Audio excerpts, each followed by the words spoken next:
क्या आपने कभी सोचा है कि क्यों कुछ लोग जिस रफ्तार के साथ बिजनेस में आते हैं उसी रफ्तार के साथ बिजनेस को छोड़ के चले जाते हैं।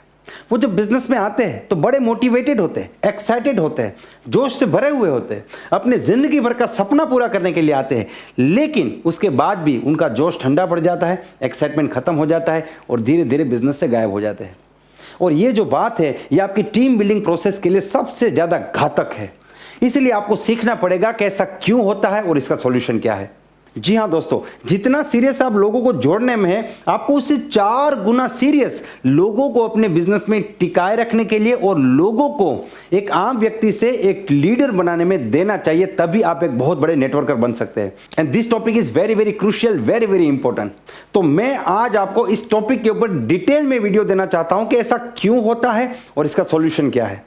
लेकिन सबसे पहले, अभी तक आपने इस चैनल को अगर सब्सक्राइब नहीं किया है तो पहले इसे सब्सक्राइब कर लीजिए और अधूरा काम मत कीजिए, सिर्फ सब्सक्राइब मत कीजिए, साथ में बेल आइकन भी दबाइए जिससे कि अगले वीडियो की नोटिफिकेशन आपको सबसे पहले मिले। हाय फ्रेंड्स, मैं Chetan Chavda, motivational speaker and business coach. आज हम बात करेंगे लोग नेटवर्क मार्केटिंग बिजनेस को छोड़ के क्यों चले जाते हैं या फिर आपकी टीम में लोग काम क्यों नहीं करते। देखिए, दोनों ही बातें अलग है। कुछ लोग यानी कि ज़्यादातर लोग शुरुआत में बिजनेस को छोड़ देते हैं या फिर काम नहीं करते, और कुछ लोग एक लेवल के बाद बिजनेस को छोड़ देते हैं, या तो वो दूसरी कंपनी में चले जाते हैं या फिर काम करना छोड़ देते हैं। तो दोनों ही प्रॉब्लम अलग है। दूसरा जो प्रॉब्लम है उसके ऊपर मैं एक अलग से वीडियो बना के दूंगा, लेकिन आज का वीडियो है शुरुआत में लोग बिजनेस क्यों छोड़ के जा रहे हैं। तो आइए देखते हैं वो कौन कौन से रीजन है जिनकी वजह से लोग बिजनेस में एक्टिवली काम नहीं करते या फिर शुरुआत में बिजनेस को छोड़ के चले जाते हैं।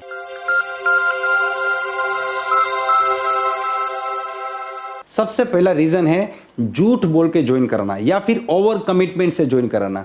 अगर किसी भी व्यक्ति को झूठ बोल के ज्वाइन कराया जा रहा है या फिर ओवर कमिटमेंट देके कि देखिए मैं काम करूंगा, आपको कुछ नहीं करना है, आप एक बार जुड़ जाइए, मैं सब कुछ देख लूंगा, आपके साथ बंदे भी मैं जोड़ दूंगा।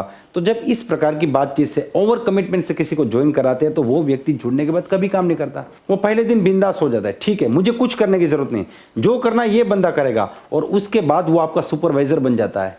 सर एक बंदा भेज रहा हूँ प्लान दिखाइए, सर 2 बंदा भेज रहा हूँ प्लान दिखाइए, सर इधर जाइए उधर जाइए, अरे भाई आपका तो काम है, आप क्यों नहीं जा रहे। उसका एटीट्यूड ऐसा बन जाता है और इस प्रकार के एटीट्यूड से बंदा बिजनेस में टिक ही नहीं पाएगा। तो सबसे पहला रीजन है, जब हम ओवर कमिटमेंट देके या झूठ बोल के लोगों को बिजनेस में लेके आते हैं तो वो लोग बिजनेस को छोड़ देते हैं।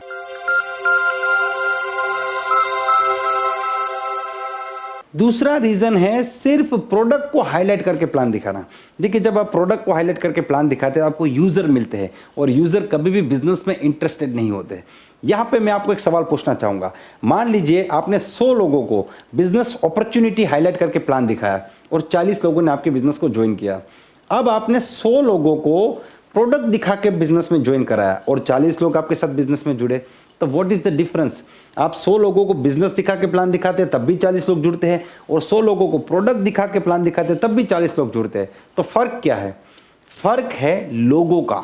जी हाँ दोस्तों, ये 40 लोग जिनको आपने बिजनेस दिखा के प्लान में लेके आए, ये बिजनेस करने वाले 40 लोग आपके साथ जुड़ेंगे। और जब आप 100 लोगों को प्रोडक्ट दिखा के प्लान दिखाते हैं तो प्रोडक्ट को यूज करने वाले यानी कि यूजर आपके साथ जुड़ते हैं। जब 40 लोग ऐसे आपके साथ जुड़े जिनको बिजनेस करना है, जिनको पैसा कमाना है, जिनको आगे बढ़ना है, तो वो जुड़ने के बाद आपको बोलेंगे चलिए सर मीटिंग करते हैं, कॉन्टेक्ट मिलाता हूं, प्लान दिखाते हैं, होम मीटिंग करते हैं, मेरा बिजनेस कब बढ़ेगा, मुझे इनकम कब आएगा, मैं लीडर कब बनूंगा।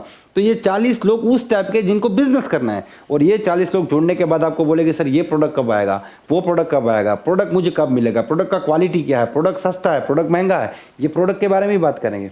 अब जो प्रोडक्ट दिखा के जिनको लेके आए हैं, जो प्रोडक्ट यूज करने आए हैं, आप फिर उनको बोलते हैं बिजनेस करो, आप बिजनेस करो, आप बिजनेस करो।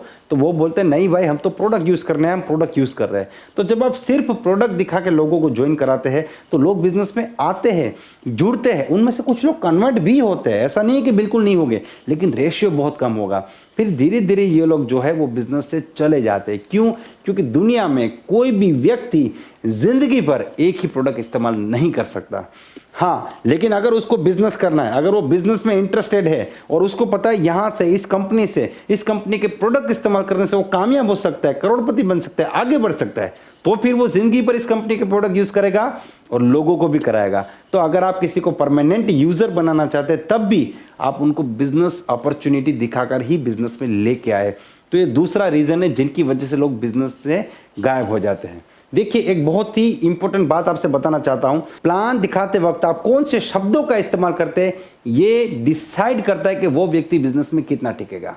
अगर आपने प्लान दिखाते वक्त ये बोला आपको कुछ करने की जरूरत नहीं, सब कुछ मैं करूंगा, तो समझ लीजिए आपने उस इंसान की कब्र खोद दी है। उस व्यक्ति को बिजनेस में गायब करने का रास्ता आपने खोल दिया, आप खुद ही उसको मार रहे, आप खुद ही उसको दफना रहे। तो प्लान दिखाते वक्त कौन से शब्दों का इस्तेमाल करना ये बहुत ज्यादा जरूरी है। अब ये दो बहुत ही बेसिक रीजन है, लेकिन तीसरा सबसे मेन रीजन है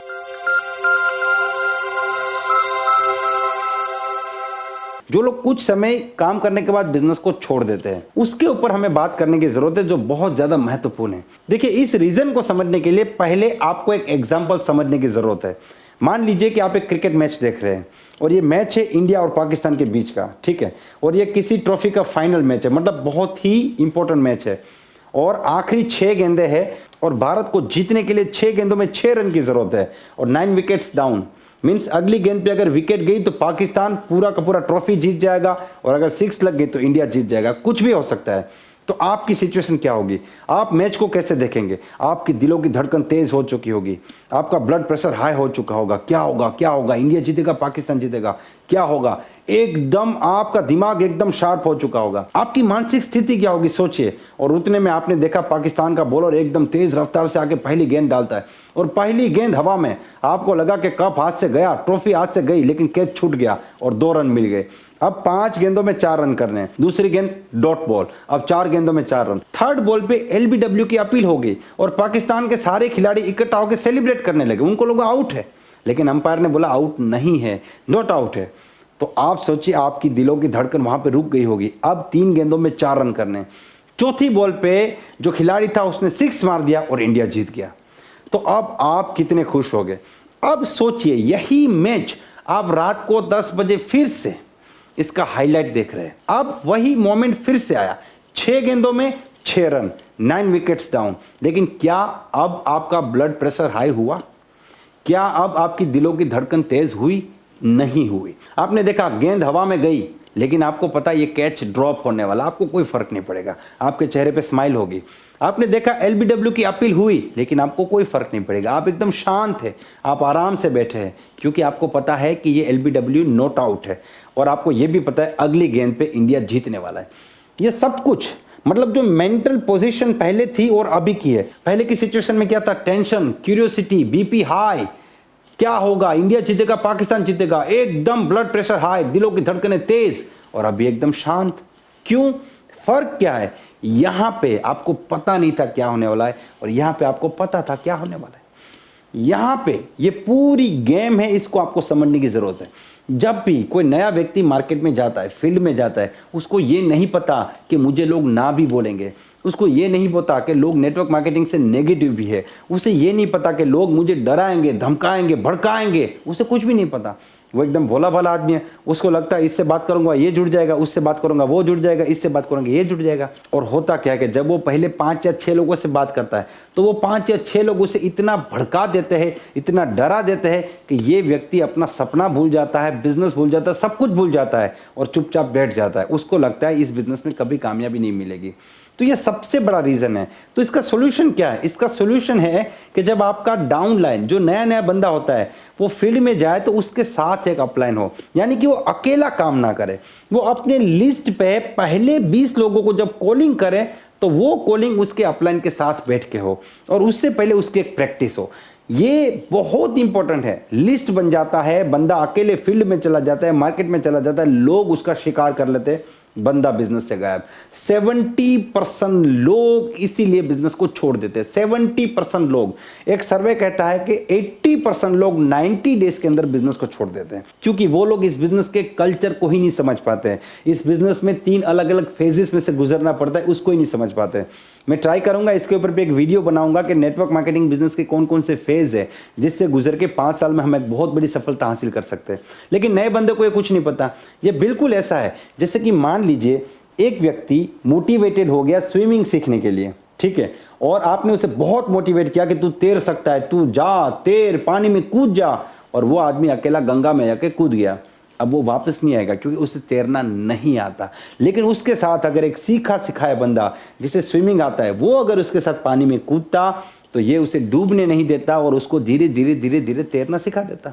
तो ये सबसे बड़ी गलती है कि नया आदमी जब अकेला लिस्ट पे काम करता है तो उसमें से 90% लोग गायब हो जाते हैं, या जो नेगेटिव लोग मिलते हैं वो उसके दिमाग में ऐसी ऐसी बातें भर देते हैं कि उसके बाद वो बंदे का मोटिवेशन खत्म हो जाता है। आपके साथ ऐसा कई बार हुआ है, जब आप किसी व्यक्ति को प्लान दिखाते हो बड़ा एक्साइटेड होता है, मोटिवेटेड होता है और वो ज्वाइन करता है और ज्वाइन करने के बाद भी एक्साइटेड है, लेकिन 2 दिन 3 दिन 5 दिन बाद वही बंदा फ़ोन नहीं उठाता।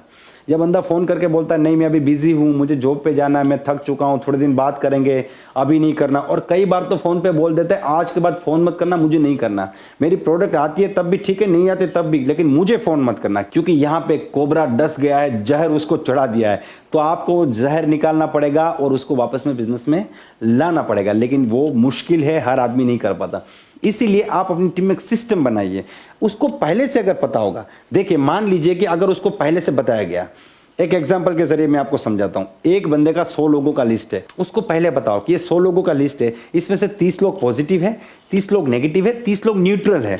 क्योंकि हम जब मार्केट में जाएंगे तो हमें 3 प्रकार के लोग मिलेंगे, पॉजिटिव, नेगेटिव, न्यूट्रल। पॉजिटिव वो लोग जो जिंदगी में आगे बढ़ना चाहते हैं, आपके जैसे मेरे जैसे। नेगेटिव वो लोग जो हर चीज में नेगेटिव बात को सुनते हैं, हर बात में नेगेटिव पासा ढूंढते हैं, हर सिचुएशन में नेगेटिव को ढूंढते हैं, क्योंकि उनकी मेंटालिटी नेगेटिव है। न्यूट्रल वो लोग हैं जिनका अपना कोई डिसीजन नहीं है। आपने बोला अच्छा है तो बहुत अच्छा, घर पे जाकर पापा ने बोला नहीं अच्छा तो नहीं अच्छा, उनकी अपनी कोई सोच नहीं, उनके फैसले वो खुद नहीं ले पाते। तो जब हम मार्केट में जाएंगे तो पॉजिटिव लोग हमारे साथ जुड़ेंगे, नेगेटिव लोग हमको बोलेंगे आप भी मत करो, वो तो खुद नहीं करेंगे, हमको भी बोलेंगे आप भी मत करो, क्योंकि वो बहुत ही ज्यादा नेगेटिव है। और न्यूट्रल लोग है वो लोग एकदम से नहीं जुड़ेंगे, 1-2 मीटिंग के बाद जुड़ेंगे। तो जब आप मार्केट में जाएंगे तो आपको ऐसा भी बोलने को मिल सकता है कि ये सब बकवास है, चेन सिस्टम है, चैनल सिस्टम है, बंद हो जाएगा, बर्बाद हो जाएगा, मत कर, ये सब कुछ होगा। क्योंकि इस बिजनेस में जितने भी लोग कामयाब हुए सबके साथ ये सब कुछ हुआ है। ये सब कुछ हमारे बिजनेस का एक हिस्सा है। अगर हमें नेगेटिव लोग मिलते हैं, it is the part of our business, it is the part of our success. एक व्यक्ति जो नेटवर्क मार्केटिंग में कामयाब हुआ उसको शुरुआत में नेगेटिव लोग मिले, एक व्यक्ति जिसने इस बिजनेस से बहुत बड़ी सफलता हासिल की उसे नेगेटिव लोग मिले। हर एक व्यक्ति जो नेटवर्क मार्केटिंग बिजनेस से कामयाब हुआ उसको नेगेटिव लोग मिले। हर एक व्यक्ति जो आज बहुत बड़ा लीडर है उसको शुरुआत में लोगों ने बोला कि ये नहीं चलेगा, बंद हो जाएगा। हर एक व्यक्ति जो आज लाखों लोगों का आदर्श है, बहुत बड़ा लीडर है, बहुत बड़ी सफलता हासिल की, उसे भी शुरुआत में लोगों ने बोला ये नहीं चलेगा। तो हमारा काम पॉजिटिव को ढूंढना है, नेगेटिव को फेस करना है। ये उसको पहले बताना है कि एक पॉजिटिव को ढूंढने के लिए 2 से 3 नेगेटिव मिलेंगे। वो तुम्हें बोलेंगे कि मत करो, बंद हो जाएगा, स्कीम में फंस गए, जाल में फंस गए, तुम भी ये कर रहे हो। लेकिन तुम समझ लो कि अगर तुम्हें नेगेटिव लोग मिलते तो तुम बिल्कुल सही रास्ते पे हो, क्योंकि यही रास्ता कामयाबी की तरफ जाता है, यही रास्ता बहुत बड़ी सफलता की तरफ जाता है। जितने भी लोग इस रास्ते पे गए वो कामयाब हो चुके हैं। तो अब क्या होगा, अब आपका डाउनलाइन जब किसी को फोन करके बोलता है कि मेरे पास एक अपॉर्चुनिटी है और अगला बंदा बोलता है कि कहीं ये स्कीम तो नहीं है, तो इसके चेहरे पे टेंशन नहीं होगा, इसका बीपी हाई नहीं होगा, इसके चेहरे पे स्माइल होगी। हाँ, मेरी अपलाइन ने बोला था तेरे जैसे 2 मिलेंगे तभी एक पॉजिटिव मिलेगा, ऐसे 2 मिलेंगे तो मेरा काम हो जाएगा क्योंकि एक पॉजिटिव मिलेगा। ये अपलाइन का रोल है। अपलाइन जब पहले बताएगा कि गेंद हवा में जाएगी लेकिन कैच गिर जाएगा, एलबीडब्ल्यू की अपील होगी लेकिन बंदा नॉट आउट है और फाइनली इंडिया जीत जाएगा। बिल्कुल उसी तरीके से नेगेटिव लोग मिलेंगे, कोई बात नहीं, चैलेंज करेंगे, कोई बात नहीं, लेकिन फाइनली हम कामयाब हो जाएंगे। तो जब आपका डाउनलाइन फील्ड में जाएगा तो उसके लिए सारी चीजें हाईलाइट होगी, पहली बार नहीं होगा। ये बहुत बड़ा सीक्रेट है। जो लोग इस तरीके से काम करते हैं उनकी टीम में कभी ये समस्या नहीं आती। अब ये शुरू कहां से होगा, देखिए बहुत बहुत महत्वपूर्ण बात अभी आपको बताने जा रहा हूं। जब भी आप किसी व्यक्ति को ज्वाइन कराते हैं तो ज्वाइनिंग कराते वक्त आपको क्या बोलना है, ज्वाइनिंग कराते वक्त उनको बोलना है देखिए सर, हमारे साथ 2 प्रकार के लोग जुड़ते हैं। एक जो सिर्फ और सिर्फ प्रोडक्ट में इंटरेस्टेड है, उनको बिजनेस करने में कोई इंटरेस्ट नहीं है, वो सिर्फ प्रोडक्ट के लिए बिजनेस में आते हैं और हम उनको प्रोडक्ट देते हैं, हम उनको बिजनेस के लिए कभी डिस्टर्ब नहीं करते। ये है कैटेगरी ए। दूसरा है कि जो लोग प्रोडक्ट भी यूज करना चाहते हैं, साथ में बहुत बड़ा बिजनेस भी करना चाहते हैं, क्योंकि नेटवर्क मार्केटिंग एक बहुत बड़ी अपॉर्चुनिटी है। ये कैटेगरी है बी, जो यहाँ पे आते हैं, प्रोडक्ट को इस्तेमाल करते हैं और बहुत बड़ा बिजनेस करते हैं और बहुत बड़ी सफलता हासिल करते हैं। तो सर आप मुझे बताइए, आप कौन सी कैटेगरी में, ए कैटेगरी में है या बी कैटेगरी में? 99.999% बंदा कहेगा मैं बी कैटेगरी, मुझे बिजनेस भी करना है। तब आप उनको समझाइए कि सर अगर आपको बिजनेस करना है तो बिजनेस के लिए हमें एक बार बैठना पड़ेगा, बैठ के बातचीत करनी पड़ेगी। और इस बातचीत में आप उनको लॉ ऑफ एवरेज समझाइए, मार्केट मेंटालिटी समझाइए, मार्केट बिहेवियर समझाइए, और उनको पहले से बताइए कि ये जो 100 लोगों का लिस्ट बनेगा उसमें से हमें अपने जैसे 20 या 30 बंदे चाहिए, लेकिन इन 20-30 बंदों को ढूंढने के लिए हमें 70 नेगेटिव लोगों को मिलना पड़ेगा। उनको मेंटली प्रिपेयर कीजिए। लेकिन कुछ लोग बहुत बड़ी बेवकूफ़ी करते हैं, बोलते हैं ये 100 लोग हैं, सबको ज्वाइन कराएंगे, हर बंदे को ज्वाइन कराएंगे, हर बंदा जुड़ेगा। और ये आपकी सबसे बड़ी गलती है, और इस गलती की वजह से ही लोग आपके बिजनेस को छोड़ के जा रहे हैं। दोस्तों मुझे पूरी उम्मीद है ये चीज़ें आपके काम लगेगी और आपकी गलती को रोकेगी, और टीम बिल्डिंग प्रोसेस में आप आगे बढ़ेंगे और बहुत बड़ी टीम बनाएंगे। अगर ये वीडियो आपको पसंद आया है तो इसे लाइक कर दीजिए, चैनल को सब्सक्राइब कर दीजिए, और ये वीडियो उन लोगों को ज़रूर भेजिए जिनको इनकी ज़रूरत है। Wish you all the best and be the best.